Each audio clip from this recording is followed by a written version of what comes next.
Health Minister Mark Butler has come under scrutiny after acknowledging during an interview on Sunrise that he received complimentary flight upgrades. This revelation follows the federal government's controversial decision to reject Qatar Airways' proposal to expand services in Australia, a decision that has raised questions about Prime Minister Anthony Albanese's role in the matter.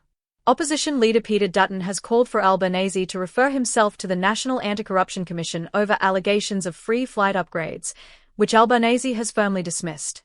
During the Sunrise interview, Natbar questioned Butler about his travel benefits.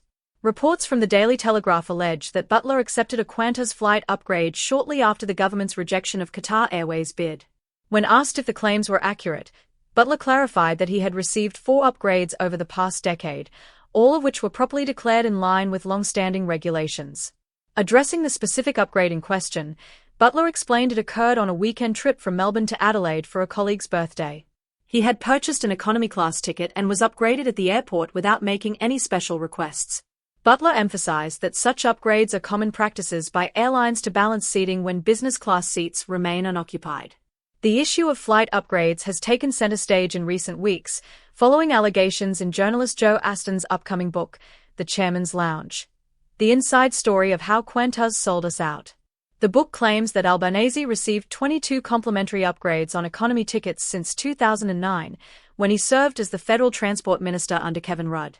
These allegations have prompted calls for greater transparency regarding the relationships between Qantas and Australian politicians, particularly those with access to exclusive perks such as the Chairman's Lounge. Albanese has denied any wrongdoing, maintaining that all upgrades were declared according to the rules. However, critics argue that the close ties between Qantas and over 90% of politicians with Chairman's Lounge memberships undermine public trust. Shadow Transport Minister Bridget McKenzie has also faced backlash after it was revealed that she failed to disclose 16 flight upgrades despite being a vocal critic of Albanese in the ongoing controversy. Adding to the tension, MPs Allegra Spender and Helen Haines have announced plans to forfeit their Qantas perks. Spender urged fellow politicians to follow suit, emphasizing that preferential treatment erodes public confidence and stifles fair competition in the aviation industry. Amid these developments, the Albanese government has attempted to shift focus by releasing a long-anticipated COVID-19 report. Health Minister Mark Butler unveiled the findings, which were more critical of state governments than expected. The report highlighted inconsistencies in pandemic policies, excessive spending, and overreactions by both federal and state governments.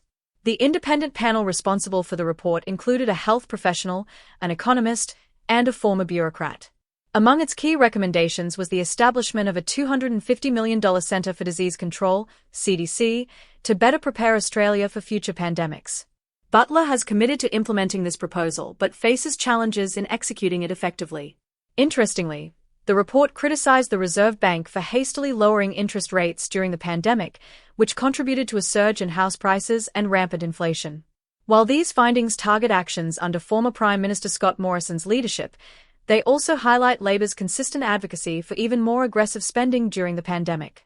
Treasurer Jim Chalmers presented the report alongside Butler, seizing the opportunity to criticize former Treasurer Josh Frydenberg for policy missteps. However, critics were quick to point out that Labor, as the opposition at the time, had pushed for broader taxpayer support and stricter restrictions, policies the report now deems excessive. The report's release has reignited debate about the pandemic response and its long-term economic impacts. Former Deputy Chief Medical Officer Nick Coatsworth, who was among the few senior officials to challenge certain restrictions during the pandemic, has expressed support for the findings. Coatsworth has been identified as a strong candidate to lead the proposed CDC, given his expertise in infectious diseases and health management.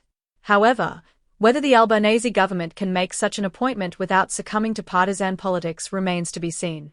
In conclusion, the intertwined controversies surrounding flight upgrades and pandemic policies underscore the complex relationship between politics, public trust, and governance in Australia.